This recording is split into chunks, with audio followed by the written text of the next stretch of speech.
there is another way. You could stop smoking by scaring the living daylights out of yourself.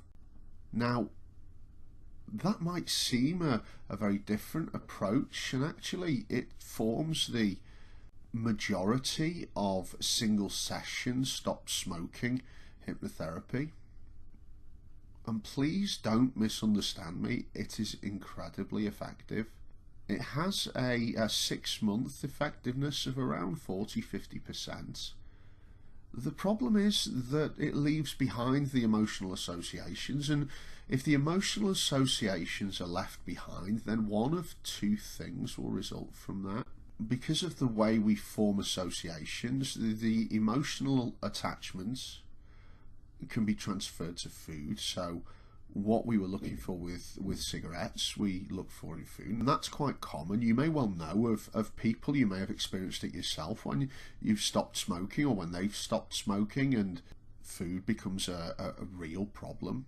The second issue with the fear-based approach is the effect of the session wears off over time. Now, for many people that's not a problem because they've formed new habits, they've got used to being a non-smoker, and so the session can last forever. In most cases it doesn't, though. It might last 6 months, 12 months, 3–4 years.